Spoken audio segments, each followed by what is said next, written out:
There are rooms where silence is mistaken for weakness. And there are rooms where silence decides everything. This was one of those rooms. A long table. Polished wood. Late afternoon light filtering through tall windows, cutting the space into sharp rectangles. The kind of room where decisions are rarely made loudly, but always recorded. Producers sat shoulder to shoulder. Writers with legal pads. Studio executives with careful smiles and practiced patience. Everyone had something prepared to say. Everyone except Charles Bronson. He sat at the far end of the table, not by choice, but by placement. The kind of seat given to people whose value is recognized, but not yet trusted. Close enough to matter. Far enough to be ignored. Bronson didn't speak. He watched. This wasn't new to him. Long before Hollywood, he had learned that the loudest men often knew the least about control. That people who fill silence too quickly are usually trying to outrun their own uncertainty. The meeting began the way these meetings always do.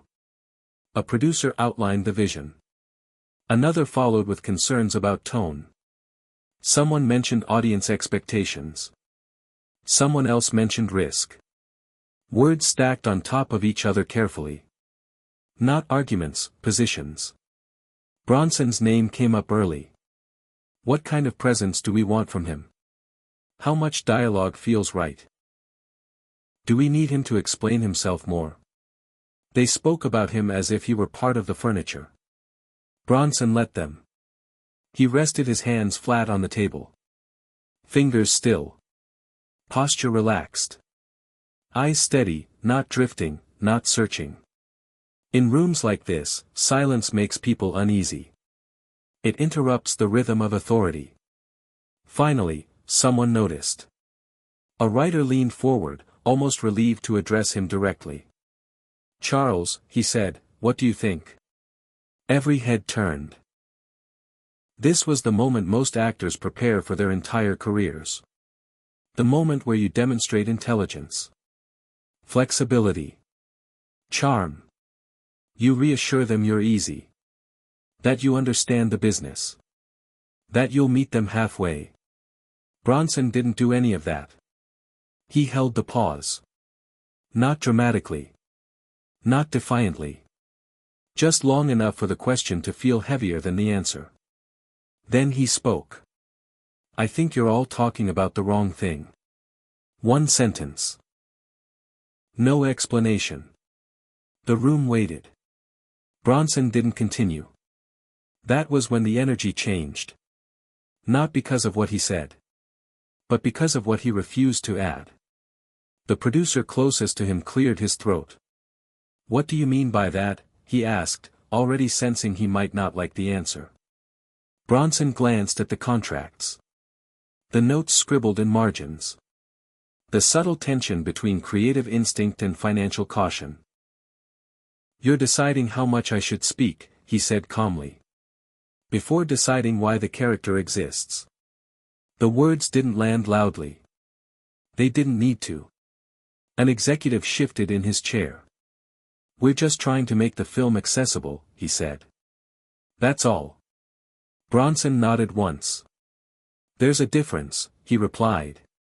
"Between accessibility and dilution." Silence returned. Sharper now. Someone tried to regain momentum, shuffling papers. "We're talking structure," another producer said. "Tone. Rhythm." Bronson didn't look away. "Structure doesn't come from dialogue," he said. "It comes from consequence." No one interrupted him. Not because they agreed. Because he wasn't arguing. He placed the idea on the table and stopped speaking. That restraint forced everyone else to fill the space. And as they did, their arguments grew thinner. They repeated themselves. Circled familiar points. Turned confidence into noise.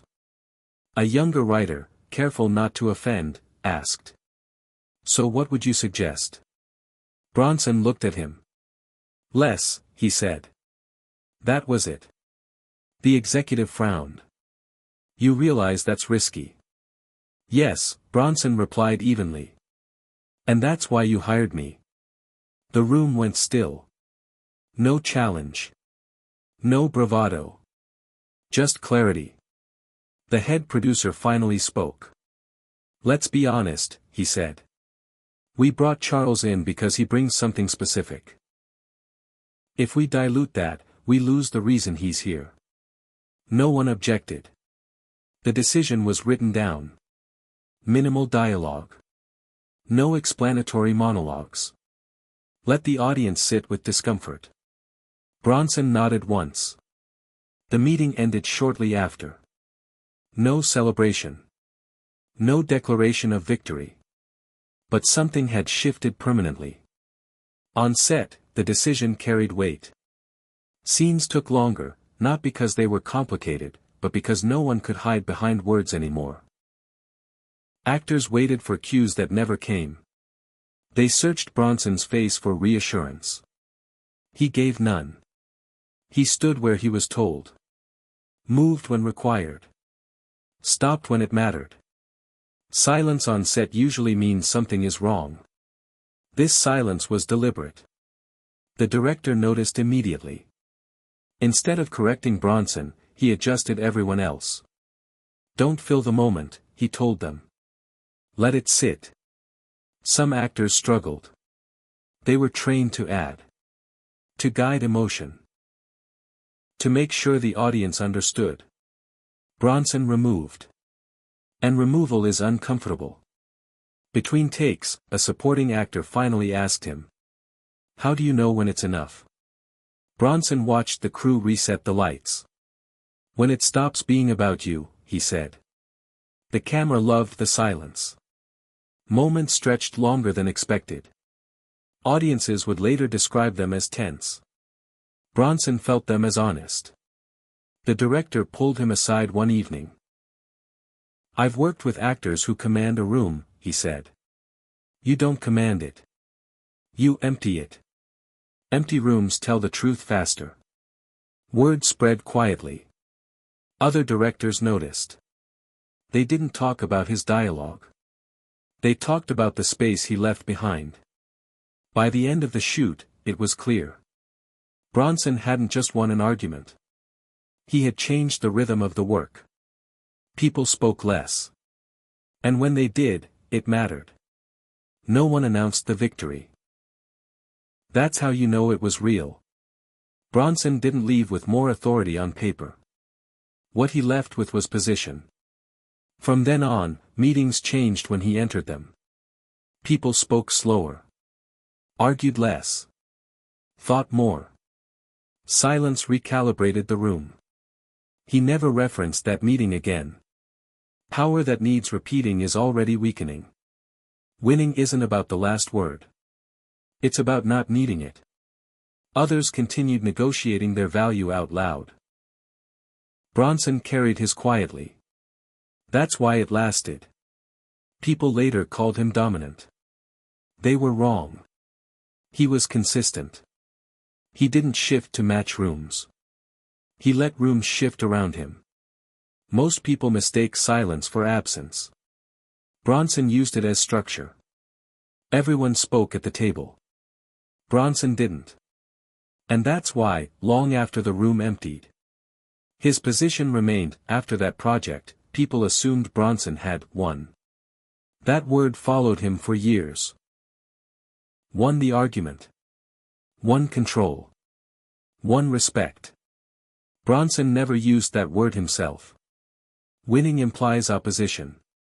He didn't see opposition. He saw habits. Hollywood was full of people trained to speak first. To explain. To justify. They talked not because they had clarity, but because silence made them nervous. Bronson had learned the opposite lesson much earlier. In places where noise meant panic. Where talking wasted oxygen. Where stillness kept you alive. He didn't bring that lesson to Hollywood intentionally. He simply never dropped it. The more successful he became, the more people tried to pull words out of him. Interviews. Panels. Q&A sessions. They wanted insights. A philosophy. A method. He gave them fragments. Short answers. Unfinished thoughts. Not because he wanted to appear mysterious. Because he understood something most people didn't. The moment you explain yourself fully, you hand over the authority to interpret you. Bronson preferred not to. There were moments when this choice cost him. Projects he was quietly removed from. Roles rewritten with someone else in mind. No confrontation. No explanation. Silence cuts both ways. But what remained were rooms that knew how to handle him. Rooms that didn't demand reassurance. That didn't ask him to decorate the truth. Those rooms were fewer. But they were better. Over time, something else happened. People around him began changing their own behavior. Not consciously. Instinctively. They stopped filling gaps. Stopped over-directing. Stopped assuming attention needed to be earned through noise. Silence became contagious. On sets where Bronson worked, the pace slowed. Not inefficiently. Deliberately. Mistakes were noticed sooner. Emotions landed harder. Because nothing rushed past them. A cinematographer once said working with Bronson felt like removing background music from a scene. Everything stood exposed. That made people uncomfortable. It also made the work honest. Bronson never framed himself as a teacher. But he taught anyway. Not through instruction. Through refusal. Refusal to rush. Refusal to explain the obvious. Refusal to compete in volume. The irony was that the less he spoke, the more people listened. And not just to him. To each other. Meetings shortened. Arguments softened. Decisions clarified. Not because Bronson dominated the space. Because he didn't. Years later, someone asked him if he ever worried. That silence made him misunderstood. Bronson paused. He always paused. Being understood by everyone, he said, usually means you're saying nothing specific. That answer frustrated people. Good. Frustration meant they were thinking. Silence isn't empty. It's selective. It filters who stays long enough to understand. Bronson accepted that some people would never stay. They needed constant explanation. Constant reassurance. He didn't blame them. He simply didn't adjust. That consistency shaped his entire career. Not the roles themselves. But how long they lasted. How they aged. Years after release, people remembered his scenes differently. Not what he said. What he didn't. The look before action. The pause after consequence. Moments that trusted the audience. Instead of guiding them. That trust was rare. And rare things carry weight. By the time Bronson reached the later years of his career, he spoke even less. Not because he had nothing left to say. Because he had already said what mattered. Silence wasn't a tactic anymore. It was alignment. The world often confuses loudness with certainty. Bronson never did. He knew certainty doesn't need volume. It needs restraint. Long before Hollywood tables. Before contracts and scripts and careful negotiations. Bronson had learned what silence was for. He didn't learn it in comfort. He learned it in places where sound meant danger. In rooms where men spoke only when necessary. Where panic traveled faster than information. Where stillness was not weakness, but discipline. Those early years taught him something simple and unforgiving. Noise attracts attention. Attention attracts mistakes. Silence lets you see what others miss. By the time he arrived in Hollywood, he had already lived in environments where words were a liability. That background never left him. It shaped how he listened. How he waited. How he refused to rush toward resolution just to make others comfortable. Most people in the industry mistook that for stubbornness. They assumed he was inflexible. In reality, he was precise. He chose carefully when to engage and when to withdraw. That distinction mattered. Silence gave him time. Time to observe patterns. Who spoke first? Who spoke last? Who filled gaps when tension rose? He noticed something consistent. The people who rushed to speak were often the least prepared to deal with consequences. They wanted resolution, not truth. Bronson didn't confuse the two. As his reputation grew, so did the distance around him. People respected him. But respect often arrives with caution. Conversations stayed professional. Boundaries stayed firm. Friendships formed slowly, if at all. Silence protects you. It also isolates you. Bronson understood that trade better than most. He never pretended otherwise. There were evenings after long shoots, when he sat alone longer than necessary. Not out of sadness. Out of habit. Silence had become familiar. Comfortable, even. But familiarity doesn't mean ease. It simply means acceptance. He watched others bond easily. Share frustrations. Laugh loudly. He didn't resent them. He just didn't join. The same restraint that gave him authority also kept him at a distance from warmth. Hollywood rewarded presence. Bronson offered absence. And absence, when consistent, becomes its own presence. Directors learned to trust that stillness. They stopped giving him unnecessary direction. They learned he would carry the moment without instruction. That trust wasn't loud. It didn't show up in praise. It showed up in freedom. Freedom to hold a frame longer. To let a look replace a line. To let silence speak without explanation. Audiences felt it. Even if they couldn't name it. They leaned forward. They sensed something unresolved. Something real. Not every viewer liked it. Some felt uncomfortable. Good. Comfort was never the goal. Bronson never tried to make people feel safe. He tried to make moments feel true. That difference defined his work. And it defined the cost of it. Silence narrowed his circle. It filtered people quickly. Those who needed constant reassurance drifted away. Those who could sit with uncertainty stayed. The rooms grew quieter. Smaller. More intentional. And in those rooms, Bronson didn't need to assert anything.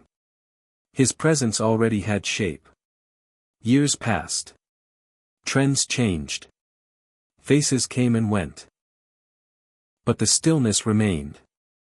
Because it wasn't a style. It was a discipline. One he never abandoned. There is a point where silence stops being strategy. And becomes identity. Bronson crossed that line without noticing. At first, it had been practical. Then principled. Eventually, inevitable. People around him learned not to ask certain questions. Not because he refused to answer. But because answers were never the point. Silence reshapes expectations. Over time, fewer people approached him casually. They came prepared. Or not at all. That wasn't arrogance. It was gravity. Gravity pulls some things closer. And keeps others away. Bronson felt the weight of it most in moments. That should have felt shared. Premiere nights. Private screenings. Rooms full of applause. Noise surrounded him. Connection didn't. People admired him. But admiration is not intimacy. It's distance wearing respect. He noticed that fewer people argued with him as the years passed. Not because he was always right. Because disagreement requires engagement. Silence discourages engagement. He had built a life where friction was minimal. And meaning was concentrated. That kind of life is clean. It is also narrow. There were times, rare, but real, when he wondered what would have happened if he had spoken more freely. If he had explained himself earlier. If he had softened once or twice. Would the rooms have felt warmer? Would the silences have been shared instead of carried alone? Maybe. But he also knew what he would have lost. Consistency. The ability to walk into any room without recalibrating who he was. That was the real victory. Not control over others. Control over himself. Bronson never confused being liked with being aligned. He understood that approval is volatile. It shifts with trends. With fear. With convenience. Alignment lasts. It holds under pressure. The industry moved on, as it always does. New faces. New voices. New noise. Bronson remained what he had always been. Unmoved. Not rigid. Grounded. His work aged differently because of that. Scenes didn't feel dated. They felt suspended. Moments without explanation. Leave room for time to enter. That's why people return to his performances years later. Not for nostalgia. For clarity. They saw something rare. A man unwilling to perform certainty. Willing instead to let it exist quietly. The table from that early meeting faded from memory. The people who spoke the most that day became footnotes. What remained was the rhythm that followed. Slower. Deliberate. Uncompromised. Bronson didn't win because he outmaneuvered anyone. He won because he refused to maneuver at all. He didn't negotiate his center. He didn't barter his instincts. He let others exhaust themselves with words. And when the room finally emptied, his position was still intact. Silence had done its work. Not loudly. Not dramatically. But completely.